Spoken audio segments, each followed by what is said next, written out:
Brought to you by the Every Dollar app. Start budgeting for free today. About 5 weeks ago, my wife out of nowhere said she wanted to separate. Came out of nowhere. Our marriage definitely had its ups and downs.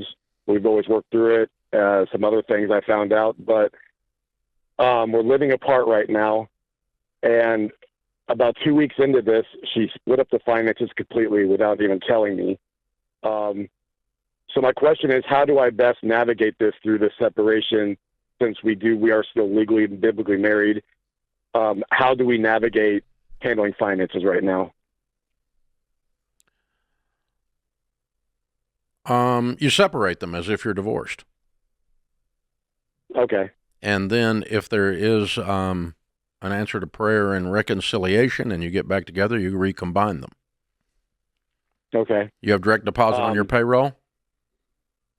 Yes, and so does she. Yeah, go open a new checking account and have your check sent to your checking account.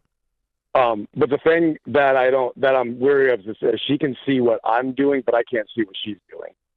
Not if you do that. Yeah, she has access to my account. Not anymore. You're going to go close that and open a new account. Because it's a joint. It was a joint account. Close it. I'm just like, but she basically wants to continue paying down our debts. Well, that's her problem. She's the one causing all this. So you asked me what you should do. What you should do is separate as if you are getting divorced. You should go open a new checking account, have direct deposit sent over there, and then you pay what bills you're agreeing to pay during this separation while you negotiate the terms of the divorce, who gets what bills. Okay. If all of that gets sidetracked and you end up reconciling, then you just go back to a joint account and you reconcile. That's what I'm hoping and praying for. We're both in counseling. We're seeing the same counselor but separate. She's there was an affair on not my part, but I'm still willing to work through this. But I think the issue is our income is a lot different because I have a lot of chronic health issues, so I don't make as much. So the amount of debt that I have, I can't cover by myself. So that's why she was okay with, like, hey, if you need money, we can work as a team to get everything paid off. Well, I mean, you can send her a list of the bills that she needs to help you pay, but that doesn't mean you have to have combined checking accounts. Okay. Okay, because here, John Deloney taught me a saying, and he taught me by sitting at my right like Ken Coleman is right now. He says that behavior is a language. I heard two very disturbing behaviors for the future of your marriage in this conversation so far. Not verbiage, but actual behaviors. Behavior number one, she's sleeping with someone else. Behavior number two, she separated the money without even telling you. None of these two behaviors say you're getting divorced. I do have to say the affair was emotional, and it's kind of on the back burner, and he's going back to his wife. So I think that's burning out. But and she separated the money, so I don't believe that. Okay. Yet. I hope that's all right, and I hope you guys get back together, and I hope you're able to work your way through this, your part of it. But in the meantime, you said, what would I do with my money? I would separate it completely. I would just completely separate it, and then if there are some common things we need to work on, you'll write your check towards that. She can write her check towards that. But we don't need to have everything in one pile anymore because she's doing a lot of sudden emotional things that are not pointing towards reconciliation.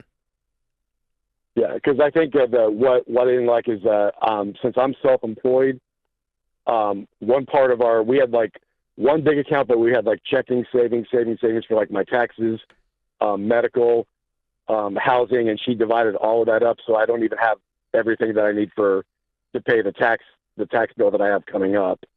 Okay. Well, she don't have that right. She can't take money out of that account that has your name on it. In this situation, the divorce court will undo that, and the judge would hand the money back to you.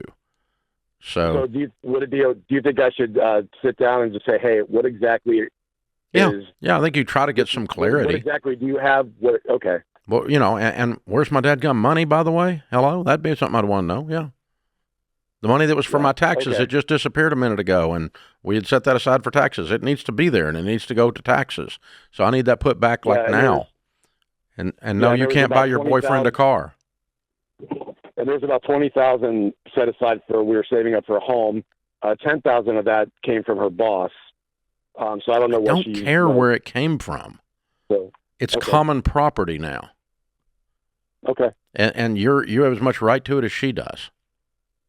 Okay. Okay, so we have a $20,000 savings account. You can't just make off with that money. You don't have that option legally. Because since we don't have kids, she was kind of wanting to push towards just doing a dissolution if it gets to that. Not the way this is working so far. Okay. Because she's much better at think negotiating so far than you are. You're right, and because I did speak to a divorce attorney, my family advised me to do that. Yes. Check my rights, and it sounds like going that route would be more expensive for her because she makes so much more money than me, and she's got a 401k. It's not more expensive for her. It means that you get what the law says you get in the event of a divorce. The other route, you get what she says she's going to give you because you're going along with everything. So, no, you need some help in your corner, dude. Yeah, JD, I'm just listening to this entire exchange with Dave, and I think you've got to separate hoping and praying for this marriage from protecting yourself. Protecting yourself doesn't mean that you can't hope and pray. So it's like do the counseling, hope, pray, do everything you can that it does work out. But at the same time, you must protect yourself and stand up for yourself in the midst of this. She's just rolling all over you. And it feels like in some cases, I heard you almost making excuses for her. And I think you got to stop that. Hoping for the best, but also have some sense and protect yourself. So there's got to be a mental approach to this. Point.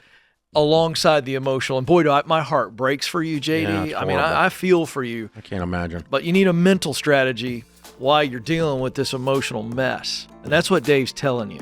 Yeah. So, my friend that does divorce counseling says that divorce turns a marriage into a business transaction. And so far in this conversation, you suck at this business. So you need to separate this, protect, and then come from a position of strength with an attorney in your corner of how we're going to reconcile or how we're going to split equitably under the law, not under what she wishes. She's got this fantasy in her head that is not reality, and she's getting ready to find that out. Create your free every dollar budget today, the simplest way to budget for your life.